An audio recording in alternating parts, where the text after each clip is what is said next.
The Bible. In the beginning. But Abraham. Saul was afraid of David because the Lord was with him. And Jonathan, Saul's son, arose and went to David into the wood and strengthened his hand in God. Hello, friends, and welcome to Bible Broadcasts, vintage stories and hymns from the golden age of radio. I'm John Henderson. Join me as we travel through the Bible from beginning to end, as heard over the airwaves of the 20th century. Today's Bible story is David and Jonathan from 1 Samuel 20 to 24. It comes from an old-time radio broadcast on October 17th, 1945. This story is a continuation of last week's episode. It again has some Old English, but you can still understand it. Before we get to the story, though, open your hymnal to number 274, Psalm 23, from a June 1944 broadcast. The Lord is my shepherd. I shall not want. He maketh me to lie down in green pastures. He leadeth me beside the still waters. He restoreth my soul. He leadeth me in the paths of righteousness for his name's sake. Yea, though I walk through the valley of the shadow of death, I will fear no evil, for thou art with me. Thy rod and thy staff, they comfort me. Thou preparest a table before me in the presence of mine enemies. Thou anointest my head with oil. My cup runneth over. Surely goodness and mercy shall follow me all the days of my life. And I will dwell in the house of the Lord forever.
And now today's story.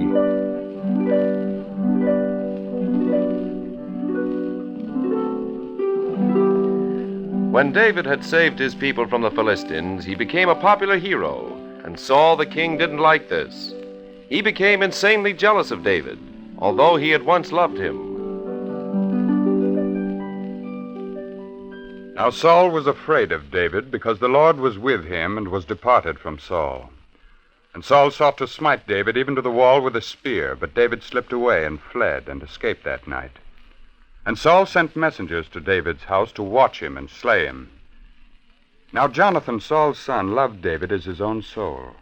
And David and Jonathan met in the field, and David said, Behold, tomorrow is the new moon, and I should not fail to sit with the king at meat. But let me go and hide myself in the field unto the third day at even. If thy father miss me, then say, David earnestly asked leave that he might run to Bethlehem, his city, for it is the yearly sacrifice there for all the family. If he say, It is well, then I shall have peace. But if he be wroth, then know that evil is still determined by him. Therefore deal kindly with me, for thou hast brought me into a covenant of the Lord with thee. Yet if there be in me iniquity, slay me thyself. Far be it from thee. If I learn of any evil determined by my father upon thee, will I not tell thee? And Jonathan took oath again to David because of the love he had for him, for he loved him as he loved his own soul. The Lord is between me and thee forever.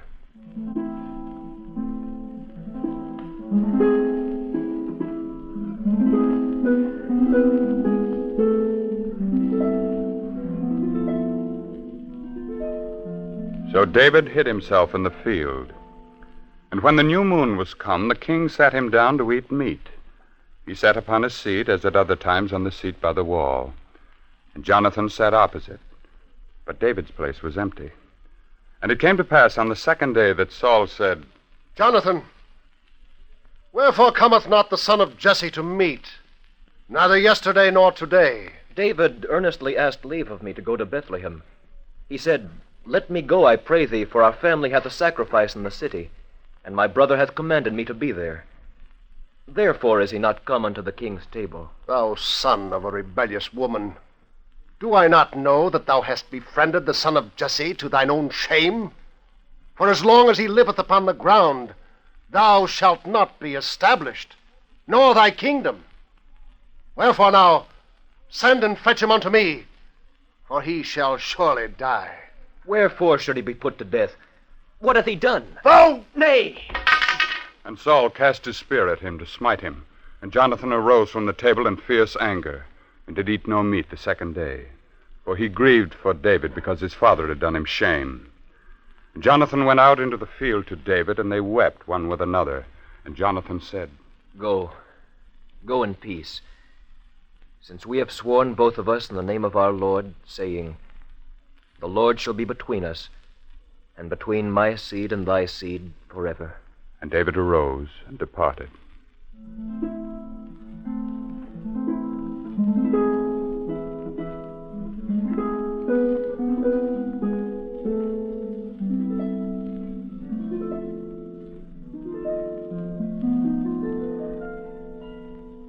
Then came David to Nob, to Ahimelech the priest, and Ahimelech came to meet David.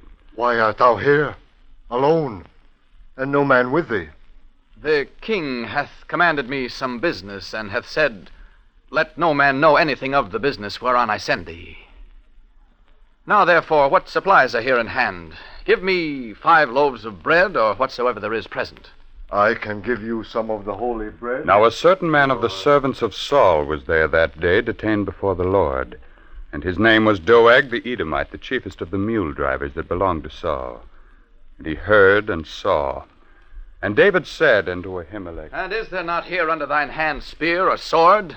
For I have neither brought my sword nor my weapons with me, because the king's business required haste. The sword of Goliath, the Philistine, whom thou slewest, behold, it is here wrapped in a cloth behind the ephod. If thou wilt take that, take it. There is no other here. There is none like that. Give it me. And David departed thence, and escaped to the cave of Adullam. And when his brethren and all his father's house heard it, they went down thither to him. And every one that was in distress, and every one that was in debt, and every one that was discontented, gathered themselves unto him. And there were with him about 400 men.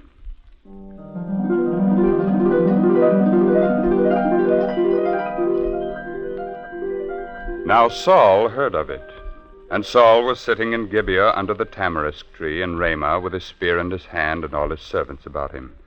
And Saul said unto his servants that stood about, Hear now, ye Benjamites, will the son of Jesse give every one of you fields and vineyards?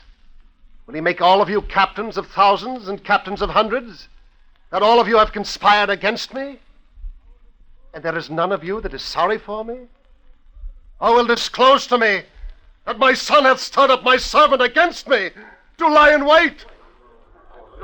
Then answered Doeg the Edomite, My lord, I saw the son of Jesse coming to Nob, to Ahimelech the priest, and he inquired of the Lord for him, and gave him victuals, and gave him the sword of Goliath the Philistine. Send and call Ahimelech the priest and all his father's house, the priests that are in Nob. And they sent, and they came all of them to the king. Hear now, thou Ahimelech. Here I am, my lord. Why have ye conspired against me, thou and the son of Jesse, that he should rise against me to lie in wait? Who among all thy servants is so faithful as David? And let not the king impute anything unto me or to the house of my father. For thy servant knoweth nothing of all this. Thou shalt surely die, Ahimelech, thou and thy father's house. And the king ordered Doeg to fall upon the priests, and Doeg the Edomite turned and smote them with the edge of the sword. And Saul arose and summoned all the people to war to besiege David and his men. And Saul sought him every day.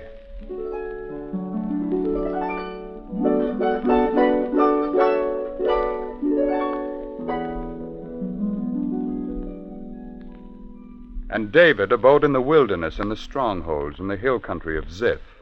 And Saul sought him. And Jonathan, Saul's son, arose and went to David and strengthened his hand in God. Fear not. The hand of Saul my father shall not find thee. And thou shalt be king over Israel, and I shall be next unto thee. And they made a covenant before God. And David abode in the wilderness, and Jonathan went to his house. And Saul and his men compassed David and his men round about to take them. But behold, there came a messenger unto Saul. My lord, haste thee. The Philistines have made a raid upon the land. I will come. So Saul returned from pursuing after David, and went against the Philistines, and smote them. And David went up and dwelt in the strongholds of En-Gedi. But it came to pass, when Saul was returned from following the Philistines, that Saul took 3,000 chosen men out of all Israel, and went to seek David and his men upon the rocks of the wild goats.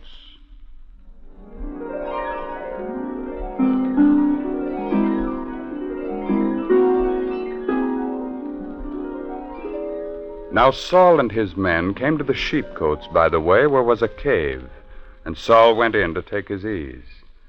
Now David and his men were abiding in the innermost parts of the cave. And the men of David said unto him, Behold, the Lord hath delivered him into thine hand, and thou shalt do as it shall seem good to thee. Then David arose and cut off the skirt of Saul's robe. And it came to pass afterward that David's heart smote him because he had cut off Saul's skirt. And he said unto his men, The Lord forbid that I should do this thing unto the Lord's anointed, to put forth mine hand against him. And David checked his men, and suffered them not to rise against Saul. And Saul rose up out of the cave and went on his way. David also arose afterward and went out of the cave. My lord, the king! Saul looked behind him, and David bowed with his face to the earth and did obeisance. Wherefore hearkenest thou to men's words, saying, David seeketh thy hurt? This day thine eyes have seen how that the Lord had delivered thee today into mine hand in the cave. And some bade me kill thee. But mine eye spared thee. And I said, I will not put forth mine hand against my Lord, for he is the Lord's anointed. Moreover, my father, see the skirt of thy robe in my hand. In that I cut off the skirt of thy robe and killed thee not, know thou and see that there is no transgression in mine hand, though thou huntest after my soul to take it. The Lord judge between me and thee. but mine hand shall not be upon thee. Is this thy voice, my son David? Thou art more righteous than I, for thou hast rendered good, whereas I have rendered unto thee evil. And thou hast shown me this day how thou hast dealt well with me.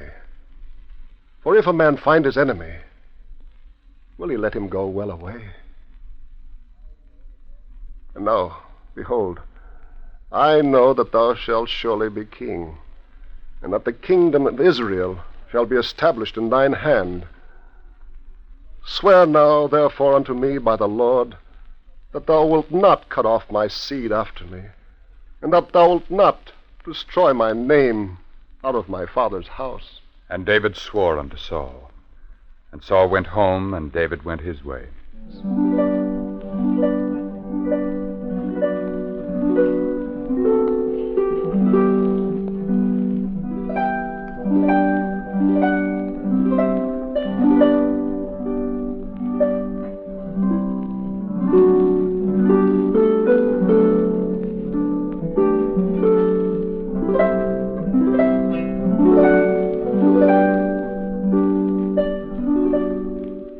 This story continues next week. Until then, enjoy this week's closing hymns.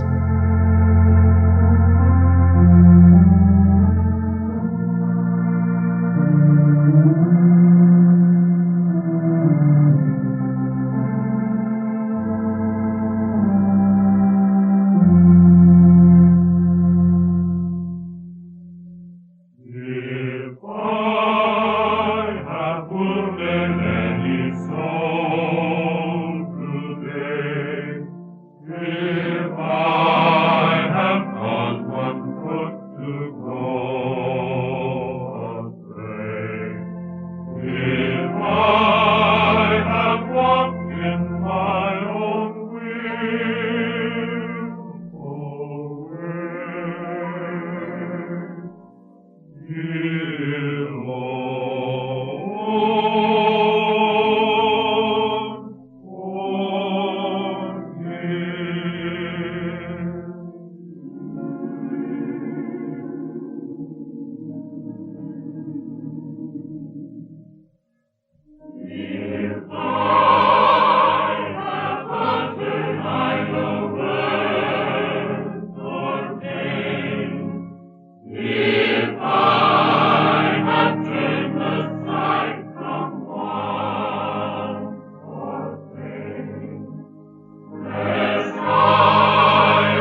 Under his wings I am safely abiding. Though the night deepens and tempests are wild, still I can trust him. I know he will keep me. He has redeemed me, and I am his child. Under his wings, who from his love can sever? Under his wings my soul shall abide, safely abide forever.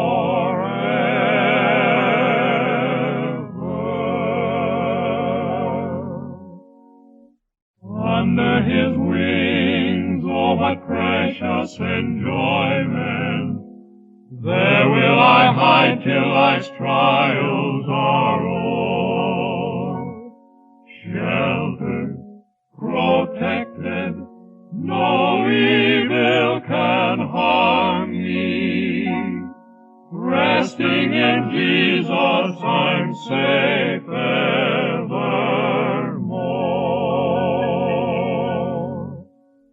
Under his wings, who from his love can sever? Under his wings my soul shall abide, safely abide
next week on Bible Broadcasts. Thy glory, O Israel, is slain upon the high places. How are the mighty fallen? Tell it not in Gath, publish it not in the streets of Ashkelon, lest the daughters of the Philistines rejoice. Ye mountains of Gilboa, let there be no dew nor rain upon you, neither fields of offerings. For there the shield of the mighty was vilely cast away, the shield of Saul, as of one not anointed with oil. How are the mighty fallen in the midst of the battle? Thanks for listening to this podcast. You can find more episodes by subscribing, and be sure to give it a 5-star rating and review while you're at it. It's called Bible Broadcasts. Thanks. God be with